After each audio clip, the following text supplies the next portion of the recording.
Welcome to Evoke Greatness.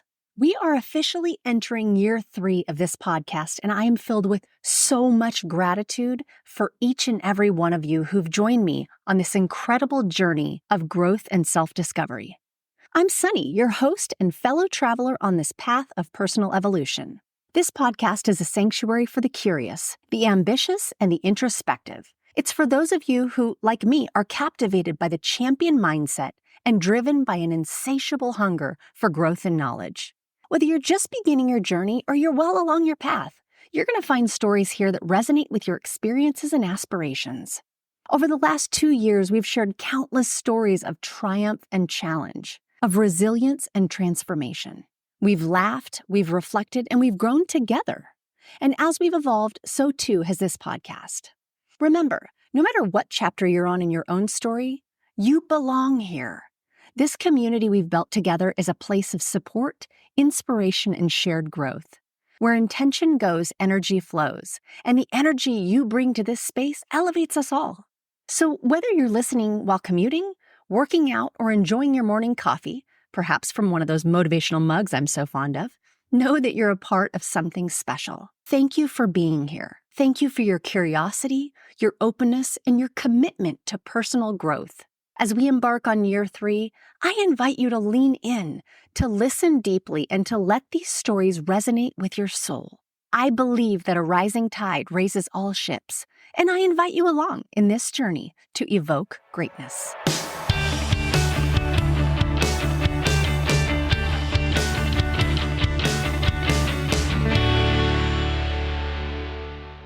Welcome back to part 2 of the episode Rock Bottom to Record Breaker with my amazing guest, Tia Banks.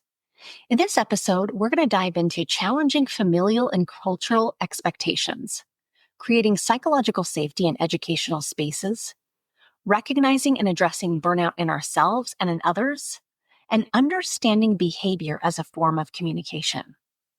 And if you haven't yet, make sure you check out part 1. Where Tia talks about the evolution of identity beyond athletics, navigating depression and finding purpose after career-ending injuries, and the power of asking for help and building supportive communities. I hope you've enjoyed this so far, so let's go ahead and hop on into it. What do your friends and family think? Do they think this is just wild? Oh my gosh. I was talking to my dad last week. He was like, I don't know why you climb mountains. I don't know where you got that from. Like, we play basketball. We play sports. We run. Nobody in my family climbs mountains. I think that I don't want to say the black sheep. I'm a sheep. I'm a different kind of sheep. I'm a different breed. And they're just like, there goes Tia climbing another mountain. I think it's just now it's become, they've adapted to it. And you just want to show that you can be more than what your generation says that you have to be. And I think that's what I'm after now. I'm not after just being an athlete. Like, I'm after the belief when my nieces and nephews grow up, they can say, dang, I don't have to just be an athlete. I can be a CEO. I can be an entrepreneur. I can go speak and empower kids too. Like my nanny. That's what they call me, nanny. I can do more than what is expected of me. Yeah, you're showing people what's possible by doing this. Yeah. We have some people who are listening who are educators, and they see students who are struggling with a lot of the same things that you've talked about. From someone who's been that struggling student and now helps transform school communities, what do you believe these students need most from their teachers? They need to feel safe, psychologically safe. They need to feel like they can express their emotions in a healthy way. A lot of teachers ask me, like, how are you able to relate to these kids? It's because I don't go in and just speak at them. I will literally, after I'm speaking on stage, I'll go to the lunchroom and I'll sit right next to them. And I'll ask them, how are you? How are you feeling? Like, treating them like they're human. And there's so many educators that are amazing at this. I'm definitely not taking away from those educators, but they're burned out too. And I would say, before they can step into a classroom and think they can change the life, they got to make sure that they're good. They got to take care of them at home. take care of their hearts, their minds, their bodies, their spirits, so that they can go in and operate in the purpose that they've been called to operate in as an educator and transform lives. Yeah. And it's no like news flash that when we take care of our physical health, it improves our mental health. And we, in whatever capacity we're in, be it a boardroom, be it being a leader of a team, mid-level management, an educator, we are modeling to others how they should do it, right? We're mirroring things. And so when we're taking care of ourselves, that's what we're showing them. That's the mirror effect we're giving them. 100%. There's a powerful intersection in your work between the physical challenge and that mental health, right? Like, again, like those two are interconnected. For those listening who feel disconnected from their own strength, whether it's physical or mental, how do you help them find their way back to themselves? And that's a great question. I think sometimes we have to first have the self-awareness to know when we're not back to ourselves. Mm-hmm. Having the self-awareness to say, I don't normally operate this way. I say this because I know there's a lot of people that are probably burned out. They're burned out as a parent. They're burned out through their job. They're burned out as teachers or educators, or they're just burned out in life because they've been thrown so much. You have to acknowledge your burnout. Some people are walking around burned out and they don't even realize it. So pay attention to certain signs. Are you exhausted? Are you exhausted all the time? Are you sleeping enough? Are you sleeping too much? Like, go online. Google has so many like stress management and burnout surveys. Take a survey and identify if you are burned out. A lot of times you can discover that if there are things that you used to love doing and you don't do them anymore and you don't know why. So I would say first, start there. Have the self-awareness to say, how am I feeling? And now that I know how I'm feeling, what's my plan to feel well? Because as a human being, it's your right.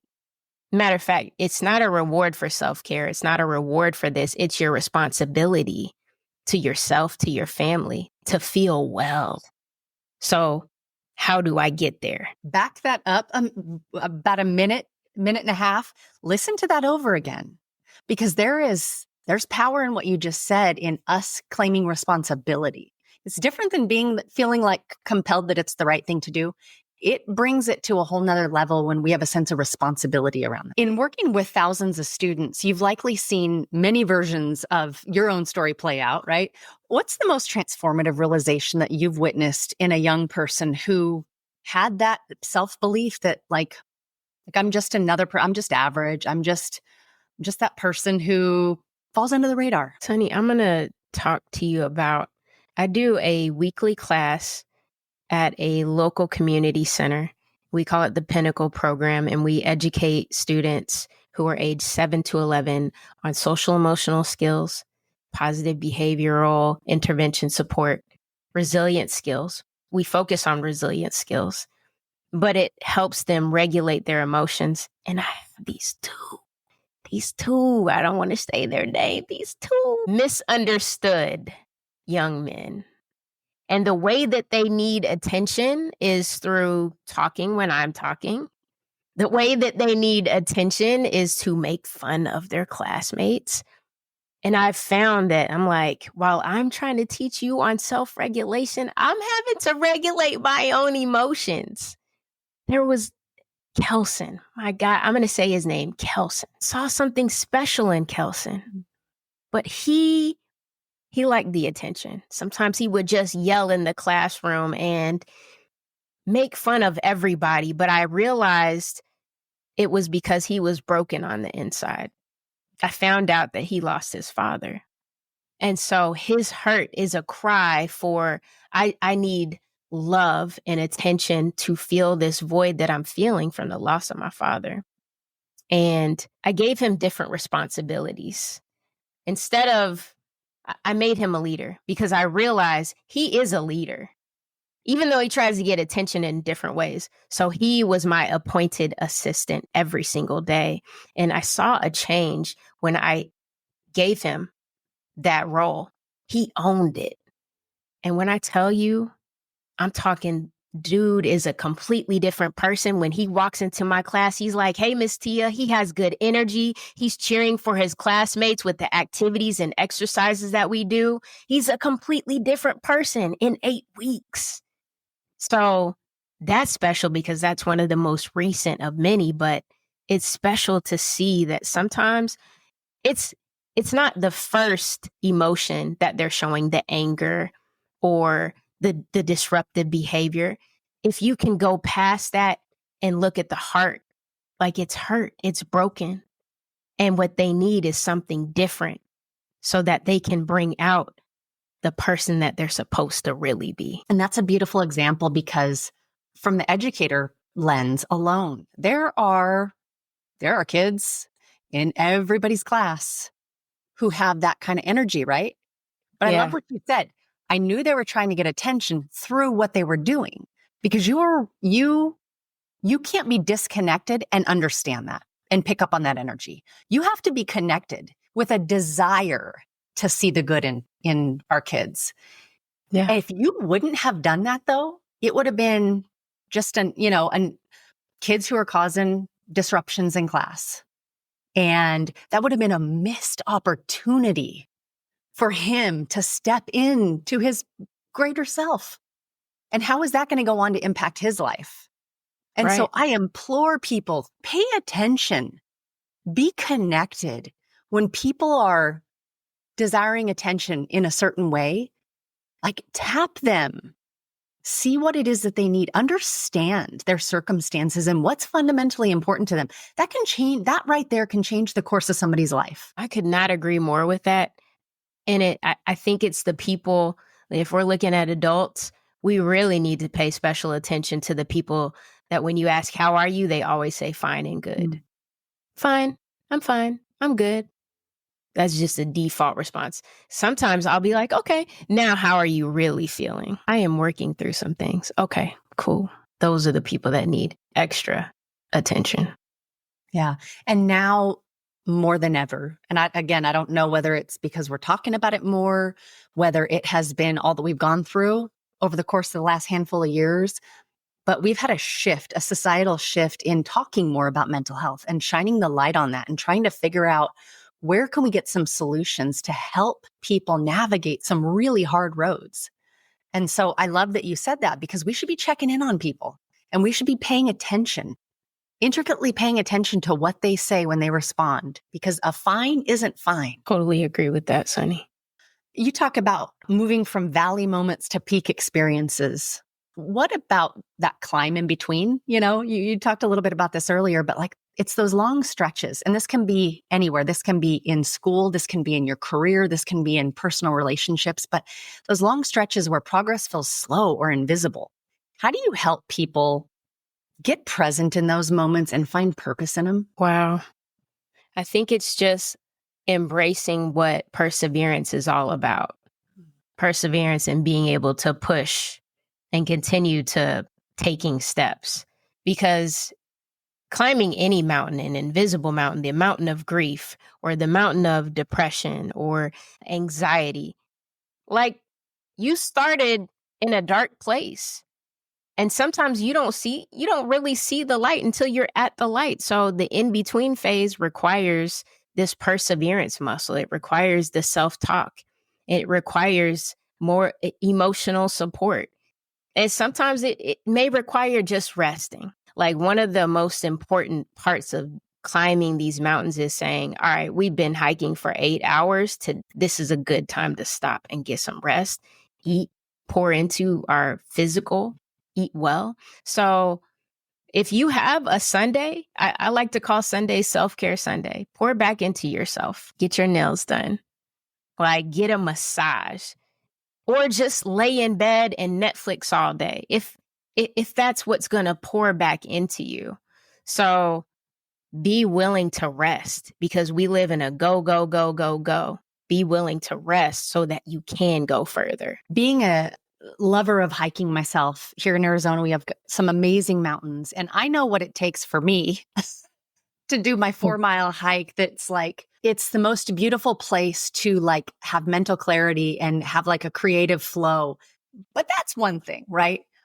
What do you do when you're talking about the biggest mountains and volcanoes to climb? What do you do to prepare ahead of time? What does that routine look like? And even more so, like what are your non-negotiable routines and habits each day that you're unwilling to miss? So when I'm in training season, I have boundaries for sure. I will wake up very early at like maybe 4 o'clock in the morning and I'll hike for about 4 hours. So I'm very disciplined with that. And I also set boundaries with when I do have time to rest, like who can access me. My mom and my nieces and nephews if they need me, because they make me feel good. My non-negotiables for sure. Setting clear boundaries, being disciplined with the way that I train, how many times I train. I'm training 5 days a week, making sure that as I'm telling you and everybody watching to have that rest period, I have a rest period. So Sunday, do not disturb. Let's use the power of do not disturb. And then the prep period also looks like doing a lot of research. I want to research what's the best way for me to successfully get to the summit of this mountain and safely. So I'm doing a lot of research on the countries. There's a mountain that I was supposed to climb this month. It's called Mount Gilwey. It's the highest volcano out in Australia, but it's in a very dangerous location. And I had to re-strategize because I don't think we're ready quite yet to climb this mountain. So it's on the list for next year. But doing the research necessary to make sure it's safe for me to climb, who I'm climbing with, what kind of routes can I take, what are the logistics, a lot of research planning in place. And then mentally. So a couple ways that I mentally prepare is I watch a lot of amazing podcasts, evoke greatness. I watch a lot of amazing podcasts that pour into my self-belief because it's not just the physicality of these mountains. In life, it's not just the physicality. I truly mean it. Your mind has to expand beyond your physical capability if you are in uncharted waters. So pouring into, I believe in myself, self-efficacy, I can do this. Because those are the main things that you have to apply when you're actually on that mountain. Oof. Get and keep your mind, your body, right? But your mind right too, because our dreams, our beliefs will never exceed what we feel like we are capable of. You are doing something exciting that I'd love for you to talk about, and that is the Summit Saturday initiative. Who is that for? Who is that meant to impact? Thank you for asking that. So a few years ago, we did a Summit Sunday initiative where it brought people in nature. So families, friends. So we created a nonprofit called Summit Saturday, which is geared towards at-risk students. It's a youth development program. It gets these kids in nature where they hike to enhance their mental health.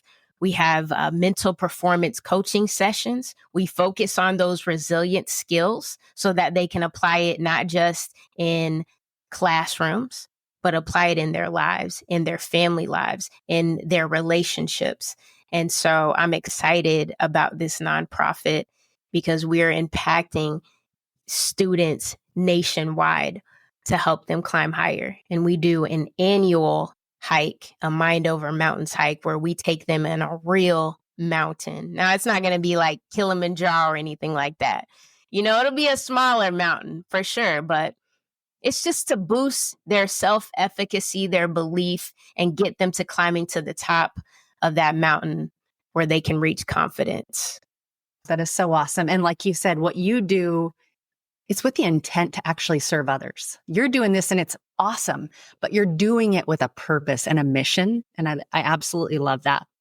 Last question that I love to ask is, if it were your last day on earth and you could only impart one piece of advice to the world, what would that be? Oh my gosh, Sunny.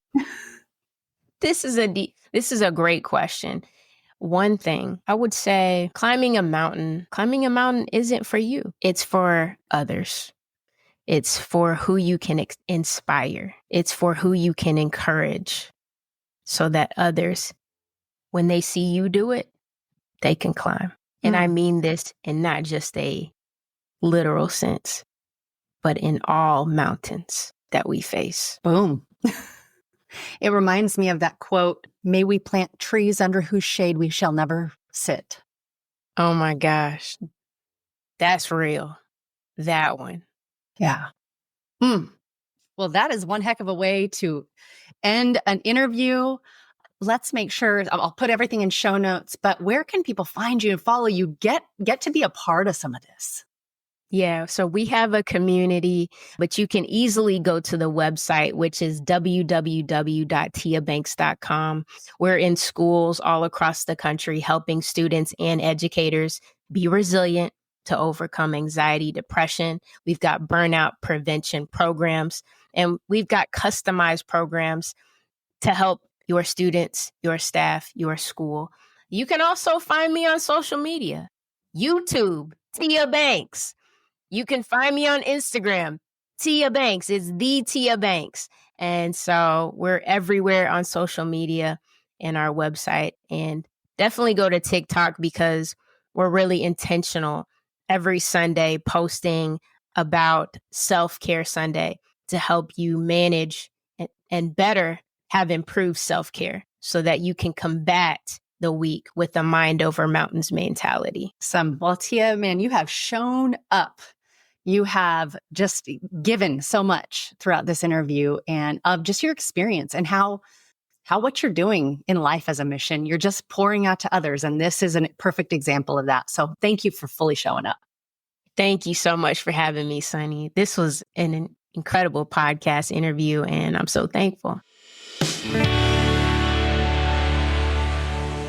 Thank you so much for listening and for being here on this journey with me. I hope you'll stick around.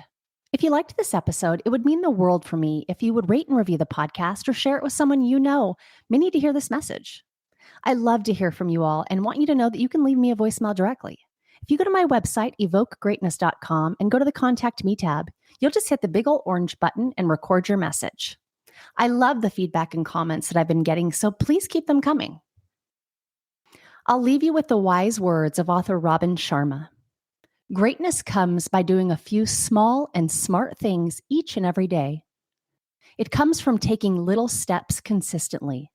It comes from making a few small chips against everything in your professional and personal life that is ordinary, so that a day eventually arrives when all that's left is the extraordinary.